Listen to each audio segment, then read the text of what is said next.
He testified, yeah, I would set up hotel rooms for Freakoffs. I would sometimes buy drugs for Diddy, do things like that. Okay. During the ongoing federal trial of Sean Diddy Combs, Brendan Paul, a witness referred to by some as a drug mule, testified that he used to book hotel rooms for sex parties known as Freakoffs and occasionally bought drugs for Diddy.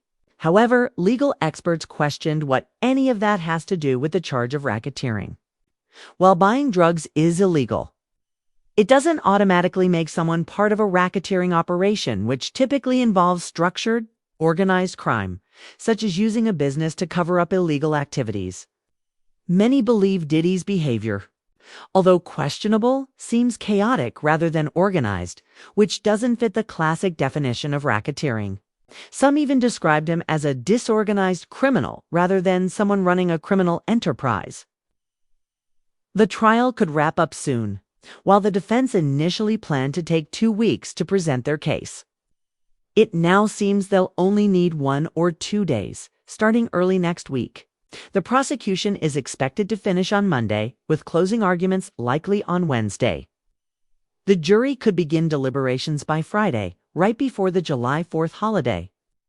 Legal analysts noted that juries often try to finish before a holiday or weekend, meaning a quick verdict could happen, although that's not guaranteed.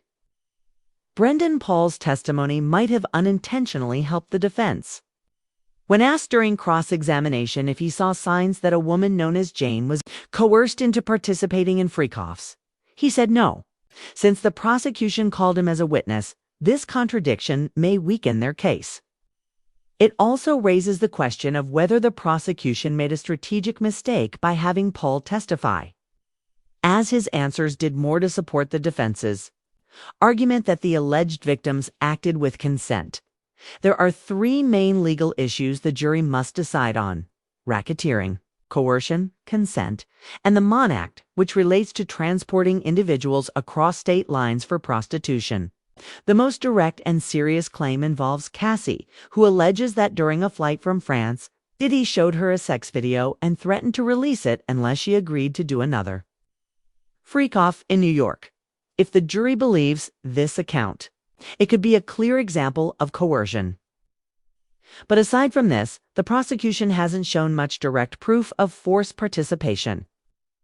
The Mann Act may be the charge that poses the biggest threat to Diddy if jurors are uncertain about the racketeering and coercion charges. They may still feel confident convicting him under the Mann Act for transporting someone for sex work.